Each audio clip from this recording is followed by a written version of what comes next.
Hello guys, welcome to my channel math with Manisha Bugalia. आज हम करेंगे टोपोलॉजिकल, जो कि हमारा मैथ का एक पार्ट है। और इस टोपोलॉजी के अंदर हमारे ये प्रॉपर्टी आती है हेरेडिटरी प्रॉपर्टी। अब हेरेडिटरी प्रॉपर्टी क्या होती है कि हमारे पास एक्स टाउ कोई टोपोलॉजिकल स्पेस होता है, ठीक है। एक्स टाउ कोई टोपोलॉजिकल स्पेस होता है। अब इसके अंदर कोई प्रॉपर्टी है, इसके अंदर कोई प्रॉपर्टी है। इस प्रॉपर्टी को हम हेरेडिटरी प्रॉपर्टी बोलते हैं। कब? जब ये जो हमारा टोपोलॉजिकल स्पेस है यानी कि एक्स टाउ, इसकी जितने भी सब स्पेस के द्वारा ये जो प्रॉपर्टी सेटिस्फाई हो रही है तो इसको हेरेडिटरी प्रॉपर्टी बोलेंगे। यानी कि कोई भी प्रॉपर्टी, अगर इसकी डेफिनेशन लिखना चाहेंगे तो इस टाइप से लिखेंगे कि let a property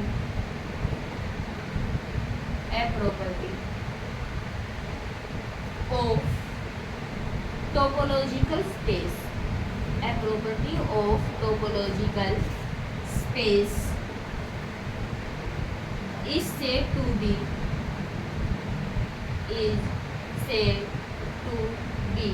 hereditary property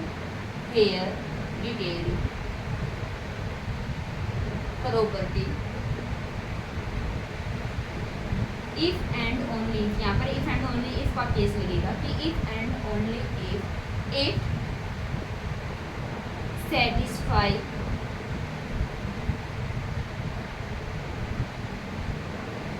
by all subspace of a space। It means ये प्रॉपर्टी हमें क्या कहती है कि हेरेडिटरी, कि एक्स टाउ हमारा कोई टोपोलॉजिकल स्पेस होगा। अब एक प्रॉपर्टी है टोपोलॉजिकल स्पेस एक्स टाउ की, उसको हम हेरेडिटरी प्रॉपर्टी बोलेंगे इफ एंड ओनली अगर वो सेटिस्फाई होगी by all subspace of space. यानी कि जो एक्स टाउ है उसके बारे में बात कर रहा है यहाँ पर स्पेस की, यानी कि एक्स टाउ की जितनी भी सबस्पेस है उसके द्वारा अगर कोई प्रॉपर्टी हमारी सेटिस्फाई हो रही है यानी कि इसको हम बोलेंगे हेरेडिटरी प्रॉपर्टी। अब हम करेंगे यहाँ पर टॉपिक सेपरेटेड सेट। जो हेरेडिटरी प्रॉपर्टी है उसके आगे आता है हमारा सेपरेटेड सेट। सेपरेटेड सेट का मतलब देखो, सेपरेटेड से ये हमें डिनोट हो रहा है कि दो अलग अलग सबस्पेस, यानी कि एक्स टाउ यहाँ पर कोई टोपोलॉजिकल स्पेस होगा, एक्स टाउ यहाँ पर कोई टोपोलॉजिकल स्पेस होगा, उसके दो सबसेट लेंगे हम, कोई भी दो सबसेट ले लिए मैंने ए और बी। अब सेपरेटेड कब कहेंगे कि ए और बी, एक्स टाउ को हम सेपरेटेड कब कहेंगे कि ए और बी इसके दो सेट है, इसकी सबसेट है, तो ए बी यहाँ पर नॉन एम्प्टी हो, यानी कि ए के अंदर भी कोई ना कोई एलिमेंट होगा, और बी भी यहाँ पर क्या हो, नॉन एम्प्टी हो। फर्स्ट कंडीशन ये होनी चाहिए कि दोनों नॉन एम्प्टी हो सेपरेटेड सेट के लिए। सेकंड कंडीशन ये होनी चाहिए कि A intersection of B closure, A और बी क्लोजर की जो इंटरसेक्शन है वो हमारी आनी चाहिए 5, यानी कि ए और बी के अंदर अगर हम इसकी इंटरसेक्शन ले यानी कुछ भी इसका कॉमन पार्ट नहीं होना चाहिए। Second, A closure intersection of B is equal to of 5। इसका मतलब ये है बी क्लोजर हम किसको बोलते हैं, बी की इंटरसेक्शन किसके साथ, ड्राइव्ड सेट ऑफ बी, यानी कि इस टाइप से इसको लिखा जाता है। इट मीन्स क्या है कि ए इंटरसेक्शन बी क्लोजर 5, ये क्या कह रहा है कि जो ए है वो बी के जितने भी लिमिट पॉइंट है, यानी कि ड्राइव्ड सेट ऑफ बी का मतलब लिमिट पॉइंट्स की बात कर रहे हैं कि ए है वो बी के लिमिट पॉइंट्स को कंटेन नहीं कर रहा, यानी कि अगर ये कंटेन नहीं करेगा यानी कि जो इंटरसेक्शन है वो क्या है हमारी 5। सेम एज इट इज यहाँ पर कि जो बी है वो ए के लिमिट पॉइंट्स को कंटेन नहीं करेगा। तो सेपरेटेड सेट के लिए दो कंडीशन होगी कि दो नॉन एम्प्टी सेट होंगे और ए की इंटरसेक्शन बी के क्लोजर के साथ 5 और ए क्लोजर की इंटरसेक्शन बी के साथ, यानी कि दो नॉन एम्प्टी सेट होंगे, दोनों डिसजॉइंट होंगे। फर्स्ट कंडीशन ये होगी कि दोनों डिसजॉइंट होंगे। सेकंड कंडीशन ये होगी कि दोनों में से कोई भी एक दूसरे के लिमिट पॉइंट को कंटेन नहीं करेगा। तो अब हम यहाँ पर इसकी डेफिनेशन किस टाइप से लिखेंगे कि A and B are separated set separated set if and only if, कि if and only if का कंडीशन यहाँ पर क्या होगी कि A and B आर, कि A और B है यहाँ पर वो डिसजॉइंट होंगे, डिसजॉइंट यानी कि इन दोनों को जब इंटरसेक्शन करेंगे तो वो फाई आएगा। And neither contain no limit point of other, limit point of other मतलब पहली कंडीशन की दोनों के दोनों डिसजॉइंट होंगे, यानी कि ए की इंटरसेक्शन बी के साथ हमारी फाइव, और ए और बी दोनों क्या होनी चाहिए, नॉन एम्प्टी होनी चाहिए, यानी कि ए भी not equal to five, B भी नॉट इक्वल टू फाइव। और ए इंटरसेक्शन बी जब हम करेंगे तो ये दोनों डिसजॉइंट है ना, तो डिसजॉइंट का मतलब दोनों की इंटरसेक्शन क्या आएगी, हमारी फाइव आएगी।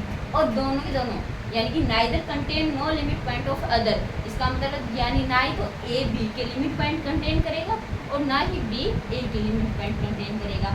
इसी कंडीशन से यहाँ पर ये आया है कि ए का क्लोजर इंटरसेक्शन बी के साथ भी फाइव आएगा और बी का क्लोजर इंटरसेक्शन ए के साथ वो भी फाइव आएगा।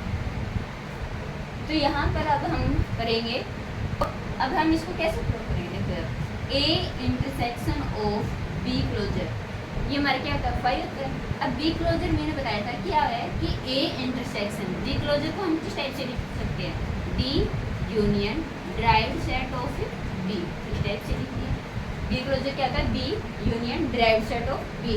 अब हमने एक प्रॉपर्टी की है क्या कि A intersection B union C, ये हमारी क्या होती है, A intersection of B union A intersection of C, ये हमारी प्रॉपर्टी होती है। तो इसको यहाँ पर अप्लाई करेंगे, यहाँ पर अप्लाई करने के बाद क्या आएगा कि ए की इंटरसेक्शन ऑफ बी के साथ और यूनियन ए की intersection derived set of B के साथ, ये हो गया। अब यानी अब देखो यहाँ से इसने सेपरेटेड बोला है, सेपरेटेड का मतलब कि ए इंटरसेक्शन बी, ये हमारा क्या होगा, फाइव। अब फाइव है यानी कि ये जो इक्वालिटी है ये किसकी इक्वल है, फाइव की इक्वल है। अब ये फाइव कब होगी, किन्हीं दो एलिमेंट्स की यूनियन फाइव कब होती है, जब दोनों एलिमेंट्स ही फाइव हो, यानी कि यहाँ से क्या होगा कि ए इंटरसेक्शन बी है वो क्या आएगा हमारा फाइव, ए इंटरसेक्शन बी आएगी, ये भी फाइव आएगा और ये भी फाइव आएगा। ए इंटरसेक्शन बी फाइव का मतलब क्या है कि A and B, this implies A and B are disjoint, कि ए और बी हमारी क्या है, डिसजॉइंट है। तो सेपरेटेड की जो फर्स्ट कंडीशन थी इसको तो सेटिस्फाई करती है। Second A union derived set of B, ये भी सेटिस्फाई होगा हमारा, यानी कि A union derived set of sorry intersection A intersection derived set of B, it means derived set of B है, ड्राइव्ड सेट ऑफ बी का मतलब यानी कि जितने भी लिमिट पॉइंट्स है बी के, तो अगर लिमिट पॉइंट्स है बी के और उसकी इंटरसेक्शन ए के साथ अगर फाइव आ रही है, इसका मतलब ये क्या कह रहा है कि ए डज नॉट कंटेन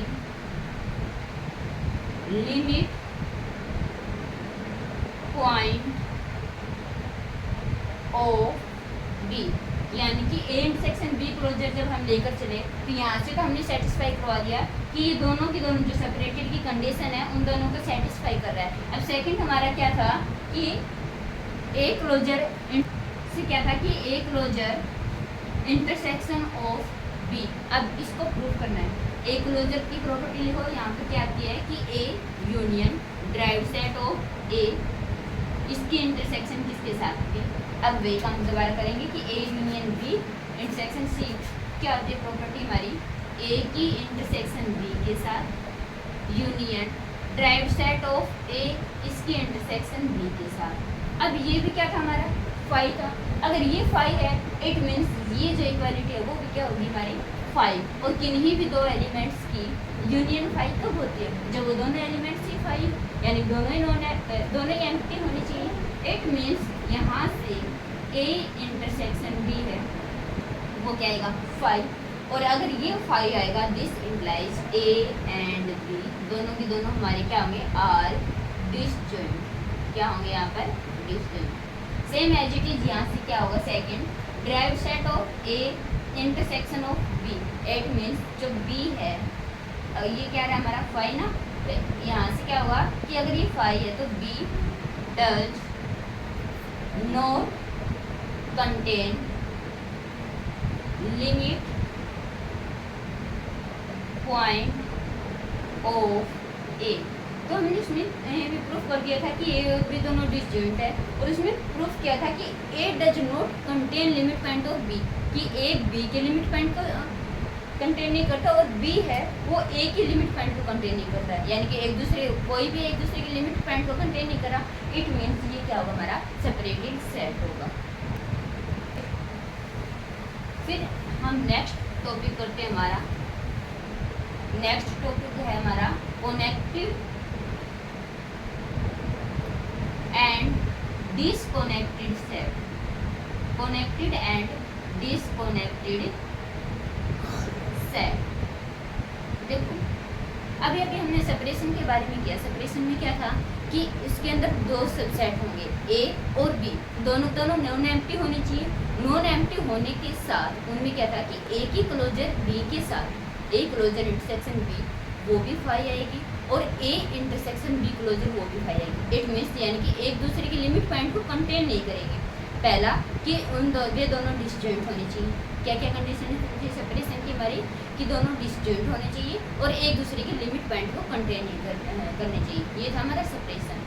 अब आती कनेक्टेड और डिसकनेक्टेड की बात, तो यहाँ पर हम करेंगे डिसकनेक्टेड। डिसकनेक्टेड क्या होता है? अब डिसकनेक्टेड उसको बोलते हैं जिसकी सेपरेशन होती है, डिसकनेक्टेड सेट उसको बोलते हैं जिसकी हमें सेपरेशन मिल जाए।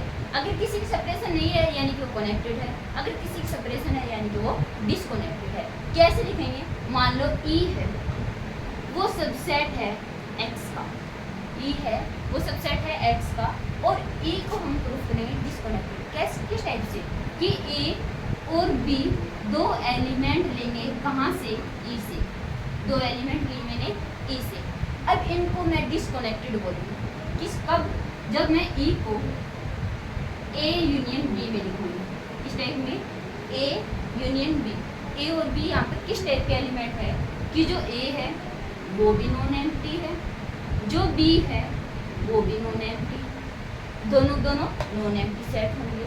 सेकंड कि जो ए क्लोजर इंटरसेक्शन बी है वो भी 5 आए, और ए इंटरसेक्शन बी क्लोजर है वो भी 5 आए। और इसका डिसकनेक्टेड को हम लिखेंगे A is equal to A by इस टाइप से।